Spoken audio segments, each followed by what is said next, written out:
2 daughters. I thought my entire life was crumbling around me. I needed a fresh new start. And what I thought was the perfect start for me was to sell my home that has so many troubling memories and buy a new home. So I hired a real estate agent, and she worked on selling my home for 6 months. But what we discovered is that I didn't have enough value in the property to sell it and pay commission. So me being who I am, I decided that I'll go to real estate school, get my real estate license, and sell the house myself, and then I can save money on paying commission. So that challenge and that need pushed me into becoming an entrepreneur. I was pushed into getting my real estate license. So when I did get my license, I wasn't quite ready to sell that house. But it just so happened that my sister was in the market to buy a house. Great. So we started looking for a house, and finally we found the perfect house that fit all of her needs. So we closed on that house, and I got my very first commission check, $4,000. Wow. I was blown away. Things had gotten really tight, now that I was a single mom, and I had one daughter that was in private school. So I decided that I would use real estate as a way to make extra money, just to offset my income. So real estate was going to be my part-time gig while I worked my full-time job. Well, every client that my family and friends referred to me, I looked at them as a gift. If I was helping them purchase a home, I said, I'm going to work hard to find the perfect home that fits all of their needs and most of their wants.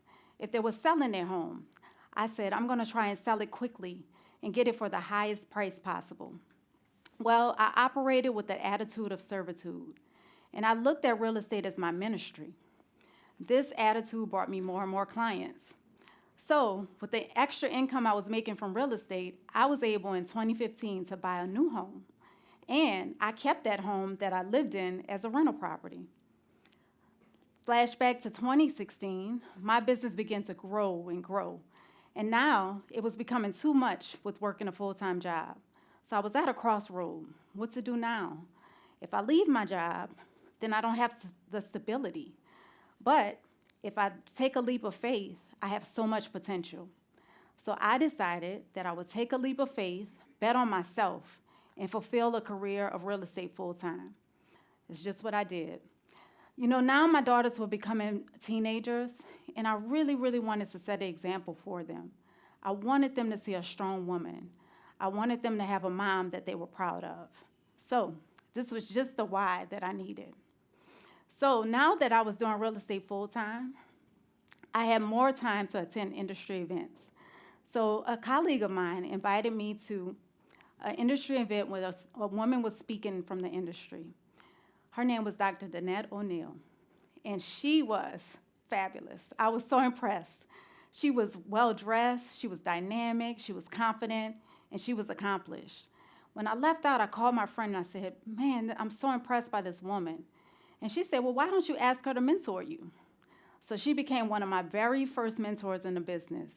And to date, she's still a confidant in both my business and my personal life. While attending another Women's Council of Realtors meeting, I met Liz Tardo. I was always reserved and I sat in the back of the room, but Liz introduced herself to me and she invited me to more meetings. She was the incoming president of this organization, and she asked me if I wanted to serve on her board. Immediately, I thought, no, I don't have what it takes to be a leader. I don't even have all the experience I need. But I decided to just step out and try it. So in 2017, I served as secretary on Liz's board.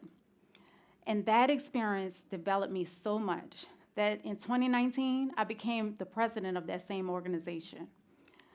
So flashback again to 2019, Liz Tardo comes to me and says, I'm ready to start my own brokerage, and I want you to be a partner with me. Initially, I said, no way. I am not ready to take another leap of faith, and I'm not looking to be an owner of a company. It's not what I want. So she came back to me again, and she reminded me of the connections and the trust that we built while serving on that board together with Women's Council of Realtors.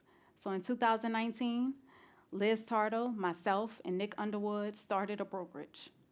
So what started as a small startup has now become a thriving brokerage with 21 agents. So my question to you is, who are you building strong connections with? Now I have the honor of helping to mentor other agents in my brokerage. And I've even started coaching other real estate agents in the business. I've received several accolades and awards along the way for my success as a real estate agent. But I even wrote a book this year, giving agents step-by-step steps on how to grow, build, and maintain a successful business.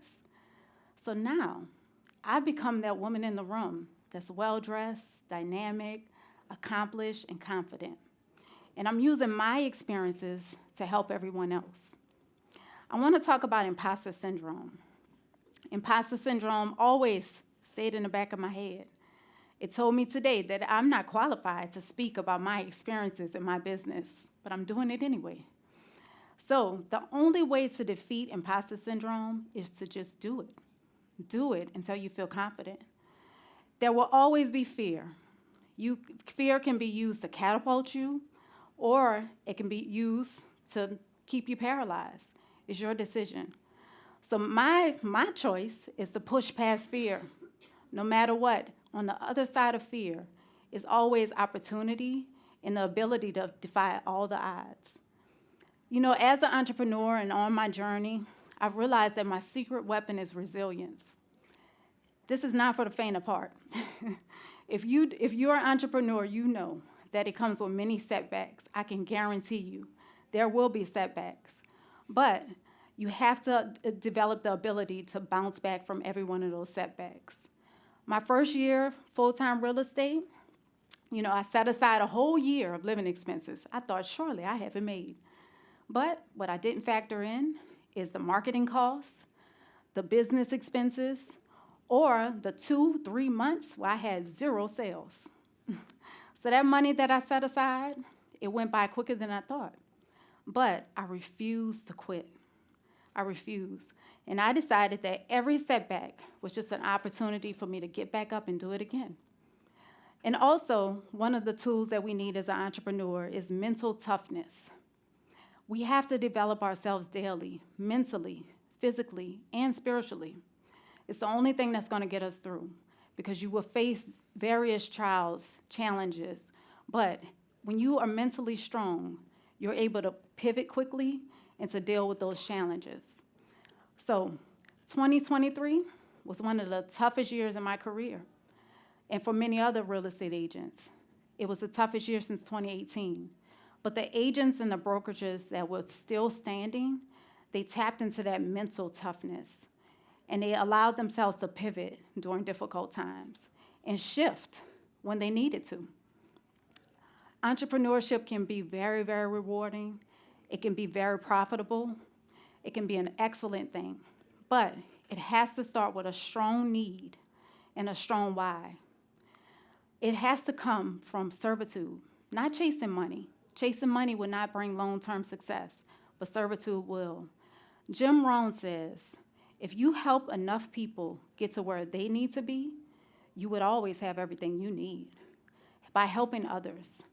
And I want you to always remember that your connections can catapult you to faster, greater opportunities. My connections help me to get into leadership. They help me with business opportunities. Your network is your net worth. So entrepreneurship is not for everybody. It's not for the faint of the heart. It's not easy, but it can be so rewarding. It can be such an amazing experience. And once you get beside those challenges, once you get on the other side of those challenges, there's no limits to what you can accomplish. There's so much opportunity, but believing in yourself and pushing past that imposter syndrome and just doing it anyway, fearful and all, stand up and do it. And there's no limit to what you will see. I believe that each and every one of you in this room has what it takes to get on the other side of those challenges and be a successful entrepreneur. Thank you so much.